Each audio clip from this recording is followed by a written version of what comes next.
What's going on, man?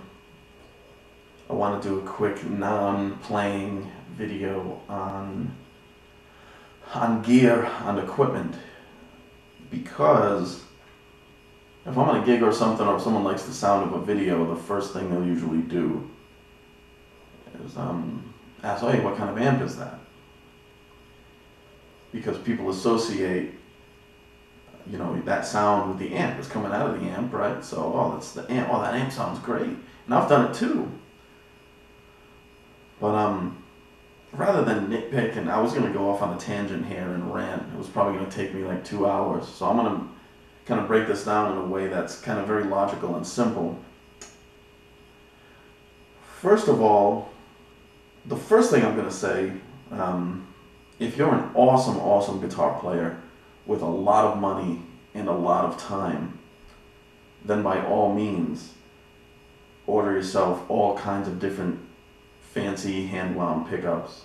Order yourself some very expensive cables and lock yourself in a soundproof vacuum of a room and experiment with which cable has the truest sound, or which pickup, or which capacitor, or which tubes, or, I'm starting. The rant has started. Let's look at it this way. Your end result, your sound, whether it's on a CD, an MP3, in your living room, or in a concert, at a show, that's 100%, right? Whatever the end result is, that's 100% of your sound. So let's say the player, I've been playing for well over 27 years now. Thousands and thousands and thousands of hours practicing and studying and trying out different stuff, blah, blah, blah, blah. So I like to think the player accounts for a lot of the sound, wouldn't you? I mean, if you listen to Steve Vai playing in the 80s and Steve Vai playing now, he still sounds like Steve Vai, despite drastic differences in equipment. That would hold true for just about anyway. Alan Holdsworth, Frank Gambale. The tone might change a little bit, but Al Di Meola, any guitar player, these famous guitar players. So anyway, let's say the player accounts for 50%, and I think that's being conservative. And that's like a normal player like me. If you get like a super unique player like Eddie Van Halen, for example, in that scenario, he's accounting for more than 50% of his sound. But let's just stay conservative at 50%. So you have your guitar. So your music, your ideas come from inside of you somewhere, and then that transfers into your hands. The first thing we encounter is the pick, right? Is the pick going to change your sound? Absolutely.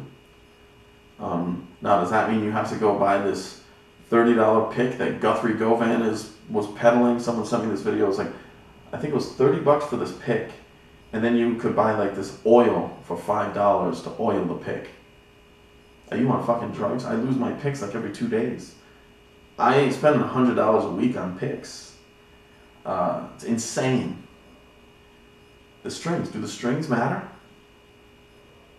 Of course. You've got round wound, flat wound, half wound, tape wound. You've got like nickels, steel strings, all sorts of different strings, different gauges. I think they go as light as 7s, and I hear about people using like 16s and 15s, like jazz players. So yeah, the strings make a difference. Again, if you got a lot of money and you want to go use these like custom, like super expensive strings, go ahead. I've done it, and they fell apart. Now I use roto sounds. They're inexpensive, and I love them. They feel great. They sound great. They last a while. If you like Diodarios, I would just get a decent. There are bad strings out there that tend to die fast, which I'm gonna make a point here. My whole thing now is performance. With my guitars, when I do a demo of a guitar, I tend to play fast a lot. It's not to show off. It's to demonstrate that the guitar performs. It's almost like if I were driving a car and I were driving fast along a racetrack. This car, for example, would be capable of fast speeds and excellent handling. That's kind of how I think of my guitars. I want, I'll talk a lot about the necks being fast. We hand roll the fretboard edges. make sure the fret ends are properly filed and the frets are leveled and the action's super low. And I'm using stainless steel saddles most of the time, stainless steel frets, and that has to do with performance, longevity. I want your frets to last forever, so we use stainless steel. It's a pain in the ass. It's more expensive. It is a pain in the ass to set up, but once they're done, and you're not going to need a fret job. Same thing with stainless steel saddles. It's going to be more expensive, but you're not going to have burrs in your saddles busting strings because they're made out of pot metal, So back to where your sound's coming from, right? So your pick, your strings. Now you've got the guitar, right? Let's assume we're talking about an electric guitar. Now you've got every fucking aspect of the guitar playing a role. You've got the points of contact, the nut and the saddles, right? Which is a whole, millions of dollars in businesses on that stuff. You've got Graphtec and Tusk and all these different materials for the nuts and the saddles. And pickups, don't get me started on pickups. For me, I want, whether it's jazz or rock or metal, I want a high output passive pickup. That's it. And I will sound the same regardless. I don't care if it's a DiMarzio whatever or a Seymour Duncan JB or a Aldrich, the Sir Aldrich pickups, which I like them all. I'm using Oracle pickups on my guitars, which are exactly that. Bare knuckles sound great, rollers sound great, they all sound great, which is my point. Does the fretboard make a difference? The frets? The material the neck is made out of, it's mahogany, maple, whatever. If it's laminated, if it's got walnut stripes in it, if it's got all sorts of weird exotic woods. The body material, is it chambered? Does it have a top on it? The shape of the body? I'm not going to get into all this. The pickup, the wiring, the pots, the caps. Now it's got to go to the output jack. Does that matter? Yeah? Now the cable. The cable's got an end on it. It's got soldering, it's got cable, it's got shielding. I use cables. These are from my friend at a guitar factory in China. They just give them to me for free. These are my cables. I use these for recording. I use these for gigs. They sound great. There's no problem. Go through your cable into your amp. Now your amp has an input jack. And all these wires and circuitry and maybe tubes, maybe not, maybe modeling. Oh my God, it's got to go through all this bullshit too? And actually, that's if you're not using a huge pedal board with all this bullshit and all these cables and connectors. So now it's in your amp. Circuitry, tubes. Oh my God, I gotta have these RCA tubes from the 50s or whatever. Is that so? Yeah, those Chinese tubes suck. Really? So, alright, so now it goes through the amp. Now into the speakers. Oh my God, I only use Celestians. Oh my God, I only use Jensen. Oh, I gotta use these vintage speakers. Really? What about the cabinet? Does the cabinet, if you're using a combo or a separate speaker cabinet, does that matter? Oh yeah, man, I use these birch cabinets. Oh, they're handmade and blah, blah. I've even heard people talk about the Tolex. They got to use a special Tolex for the speaker cover. We're not done yet, guys. What if you're recording? Now we've got microphones. Does the mic matter? Okay, fuck. Does where you put the mic matter? Does the mic cable matter? Does the connector on the mic cable matter? Does the length of all these cables matter? Then it goes in somewhere. Most stuff's digital now. Now what are you doing? Are you going into a preamp? A mic preamp? Do you have outboard gear? Then it goes into the computer. Guys, if the player accounts for half of the sound, and all of this other shit combined accounts for the other half, do you really, really think the fret wire is going to alter your sound to make it unplayable? Because that's what people say. I have people call me. Some people love this thing. Most people are happy about me using stainless frets now because they last forever. People say, yeah, man, I can't play stainless, man. It just sounds so cold. So what percent of your tone are you attributing to the hardness of the metal of the frets? Think about that for a second. You've got 1,000 different factors between your pick and the end result. And keep in mind, guys, that's if we're not live or playing with a fucking band. If you're in a 5-piece band, you're only accounting for maybe 20% of the whole sound of the band. So now 50% is coming from you, 50% is coming from your equipment, but now you've got 4 other dudes or 5 other dudes or 3 other dudes, whatever, that are taking up part of that 100%. So the pickups, everything matters, but really nothing matters. I hate to say it, but if you're obsessing on pickups, now if you have a guitar and you think the pickup's a little ratty sounding, yeah, switch the pickup. I've never switched a pickup in my entire life on my own personal guitar. But yeah, by all means, switch the pickups. You might improve the sound and enjoy it. But if you're not that good of a player and you're on these forums looking at pickups and asking about strings and thinking about changing the saddles on your Floyd Rose from steel to brass or titanium to this or that, or you've got an acoustic guitar with a bone nut and you're researching, should I use a tusk nut? Oh, this guy has woolly mammoth tusk. When I say tusk, T-U-S-Q, the synthetic material. Then there's other people who will sell these like mammoth tusks, like legally acquired old ivory and things like that. They're very expensive. So should I replace my current bone nut with this crazy rare bone nut? Guys, it doesn't fucking matter.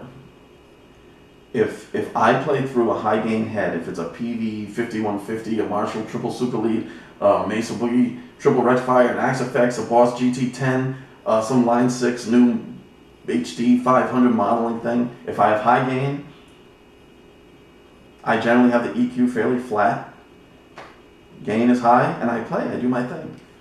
And I sound like me. I'm going to sound like me every time. And Eddie Van Halen's going to sound like Eddie Van Halen every time. A jazz player. Do you think a jazz player... I mean, I don't know where to stop. Like, do you think Joe Pass wouldn't sound like Joe Pass if you were playing through a Fender Twin, a Polytone, or whatever? It doesn't matter. If I want a clean sound, I want a clean amp. They're not all created equal, but I can tell you what. I have a Fishman Loudbox 100 that I think I paid $300 for. It's a small little amp. I've done jazz gigs with it. It sounds great. I've had Evans amps, which they seem like a great company, but I had a lot of problems with them. They were very expensive and they would get fuzzy, and I had several of them. But now my main amp is this Fishman. I mean, it's a tiny little amp and it sounds awesome. You know, I remember my buddy going to see Al Di Meola, and he met him later, and I believe he was using, this was fairly like a year or two ago, he was using like a Boss GT6 through like, I think, a Fender Deluxe. So it was an insanely simple, cheap rig. And we were laughing because it's just like, man, he sounded so awesome, and he's just using this almost sophomoric equipment, you know? Because it doesn't fucking matter. You create your sound. If I'm using Russian tubes or Chinese tubes have more gain, you're not going to get... Well, guess what? If my tubes create more gain, I'm either going to turn down the gain on the amp, or I'm going to play a little lighter. If my pickup doesn't quite have the output of my other pickup, I might play a little harder. If the speaker is a little brighter, maybe I'll pick a little towards the neck. I don't consciously do these things. It just happens because I have a tone in mind that I tend to go for. And that's the point. You're gonna, like on the Axe FX, this is my last point. I had an Axe FX for a while. And the number of options on this thing were insane. Speakers, microphones, tubes, you can change the sag, the room size. And that's the other thing, guys, the room. Does the room matter? I mean, there was a company selling power cables for your amp. The one you plug into the wall and goes to the amp, for like $1,000 or $1,500. Because your tone starts at the power source. You know, how can your expensive equipment function if it doesn't have the right power? You know, your tone, you know, you can't put a price on good tone. Like, fuck you, you can't. Stop wasting your money. Stop buying all this stuff you see in guitar ads and this and that and these magazines. These guys, it doesn't matter what they play. It doesn't matter what Steve Vai plays. These guys can change endorsements between Carvin and Yamaha and Ibanez and this and that, and they're gonna sound the same. Alan Holdsworth can play a Steinberger, he can play a Carvin, he could pick up a fucking Les Paul. It doesn't matter what he plays, because he's gonna sound like Alan Holdsworth, because he's unique, he's an individual. And he can play a Yamaha DG amp from like the 90s, one of those modeling amps, one of the early modeling amps, just to show you like how the technology was in its infancy back then. He sounded great.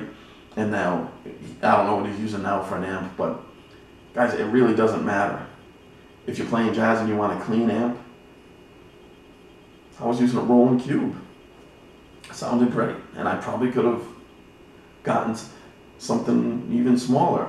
You don't need to go get one of these crazy expensive, and I'm not going to mention any names, but you know, you don't need to do it. Unless you're rich, you're awesome, and you've got a lot of time, then go experiment. For now, that time you're spending dicking around in forums, reading reviews on stuff, and blah, blah, blah, blah, blah, practice, play your guitar, write some songs.